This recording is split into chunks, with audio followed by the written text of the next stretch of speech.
कहते हैं कि हालात वो न रखें जो हौसलों को बदल दे, हौसला वो रखें जो हालातों को बदल दे। ऐसी ही एक जिला कलेक्टर बनने की कहानी आप सबके सामने मैं रखना चाहूँगा। गांव का नाम था सीतापुर, जहाँ मिट्टी की खुशबू और रिश्तों की गर्माहट हर किसी के दिल को छू जाती थी। इसी गांव में जन्मा आरव एक गरीब किसान का बेटा। उसके पिता दिन रात खेतों में मेहनत करते थे, लेकिन मुश्किल से 2 वक्त की रोटी जुटा पाते थे। आरव बचपन से ही पढ़ाई में होशियार था। जब दूसरे बच्चे छुट्टियों में पतंग उड़ा रहे होते, वह अपने टूटे फूटे स्कूल बैग में किताबें लेकर पेड़ की छांव में पढ़ाई करता था।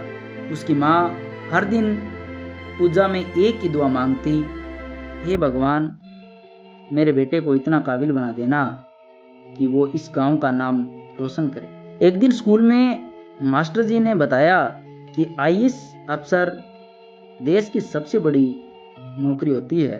उस दिन से आरव की आंखों में एक नया सपना पलने लगा, जिला कलेक्टर बनने का सपना।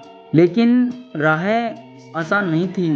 घर में बिजली नहीं थी तो वह चिराग की रोशनी में पढ़ता, किताबें नहीं थी तो गांव के पोस्ट मास्टर से पुरानी किताबें मांग लाता। कई बार भूखे पेट पड़ा, कई बार अपमान सहा। गांव के लोग उसे बहुत ताने मारते थे, कहते थे कि अब किसान का बेटा कलेक्टर बनेगा, सपना देखना छोड़ दे, आ जाओ हमारे साथ खेतों में, तुम्हें मजदूरी करो, ये कलेक्टर बनने का सपना तुम्हारा साकार नहीं होगा।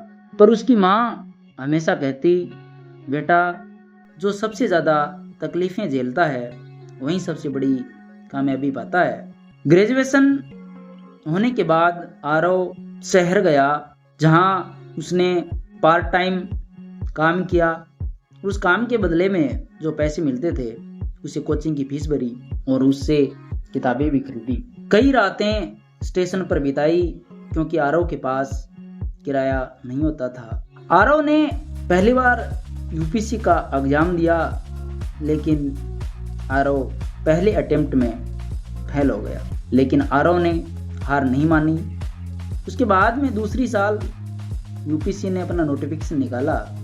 आरव ने फिर फॉर्म डाला, लेकिन आरव का दूसरी बार भी परी भी नहीं हुआ। तीसरी बार आरव ने फिर ट्राई किया। आरव दिनों दिन परेशान होने लगा, लेकिन तीसरी बार में उसका परी हुआ, लेकिन मेंस में कुछ अंकों से आरव रह गया। चौथी बार फिर आरव ने हार नहीं मानी और चौथी बार फिर उसने यूपीसी का फॉर्म भरा। अब की बार आरव खुश था, क्योंकि उसका परी अच्छा हुआ। आरव ने जैसे ही परी का रिजल्ट आया तो हमने रोल नंबर देखे तो उसके रोल नंबर रिजल्ट लिस्ट में थे। उसके बाद में मेंस की तैयारी की और मेंस का भी रिजल्ट आया तो आरव ने मेंस क्लियर किया। उसके बाद में आरव ने इंटरव्यू की तैयारी की। इंटरव्यू की तैयारी करने के बाद में इंटरव्यू देने के बाद आरव का फिर रिजल्ट आया। अब की बार आरव को अपने आप पर पूर्ण भरोसा था और वही हुआ कि यूपीसी की रिजल्ट लिस्ट में आरव के रोल नंबर दिखे। आरव की आंखों में आंसू आए और आरव के लिए वो दिन खुशी का दिन था। आरव की रैंक उसमें 42वीं आई, यानी आरव ने चौथे प्रयास में यूपीसी को पास किया। पूरे गांव में ढोल नगाड़े बजने लगे। आज वहीं आरव जिला कलेक्टर बनकर गांव लौटा। गांव की कच्ची सड़कों को पक्की करवाया, स्कूल को स्मार्ट क्लास की दिया और सबसे पहले वह अपनी माँ के पास गया, उनके पैरों में सिर रखकर बोला, माँ, तेरा सपना पूरा हुआ। उसकी माँ की आंखों में आंसू थे, खुशी के, गर्व के और उन तमाम रातों के जिन्हें उन्होंने बिना खाए बिताया था। यह सिर्फ आरव की नहीं, हर उस इंसान की कहानी है जो सपनों को हालातों से बड़ा मानता है। इससे हमें यही सीख मिलती है कि कभी भी अपने हालात को अपनी मंजिल की दीवार मत बनने दो। अगर इरादा पक्का हो तो कोई भी सपना असंभव नहीं है।